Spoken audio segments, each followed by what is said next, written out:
അപ്പോൾ നമ്മൾ ഈ കാണുന്ന കാഴ്ചകൾ വിയറ്റ്നാമിലെ ഡനാങ്ങിലുള്ള ബാണ ഹിൽസിലെ കാഴ്ചകളാണ് നമ്മൾ ഈ കാണുന്നത്. ഭയങ്കര ബ്യൂട്ടിഫുള്ളാണ് കേട്ടോ ഡനാങ്ങിലെ ഈ ബാണ ഹിൽസ് എന്ന് പറയുന്നത്. അതിൻ്റെ ഡീറ്റെയിൽസ് വീഡിയോ ഞാൻ ഓൾറെഡി ചെയ്തിട്ടുണ്ട്. അതിൻ്റെ ഫ്രഞ്ച് വില്ലേജാണ് നമ്മൾ കാണുന്നത്. അപ്പോൾ ഇനിയുള്ള വീഡിയോസും ഫ്രഞ്ച് വില്ലേജിൻ്റെ തന്നെ ആയിരിക്കും.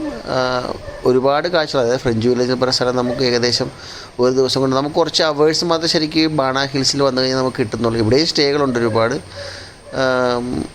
അപ്പോൾ നമുക്ക് ഈ ബാണ ഹിൽസ് കുറച്ച് അവേഴ്സ് മാത്രമേ കിട്ടും. അതുകൊണ്ട് നമുക്ക് കണ്ടു തീർക്കാൻ പറ്റുന്നതിൽ കൂടുതൽ കാഴ്ചകൾ നമുക്ക് ഓൾറെഡി ഇവിടെ ബാണ ഹിൽസിലുണ്ട്. സോ നമുക്ക് എൻ്റെ ഒരു പേഴ്സണൽ അഭിപ്രായം വെച്ചിട്ട് ഒരു 2 days എങ്കിലും നമുക്ക് വേണം ബാണ ഹിൽസിൽ നമ്മുടെ കാഴ്ചകൾ കണ്ടു തീർക്കാനായിട്ട്.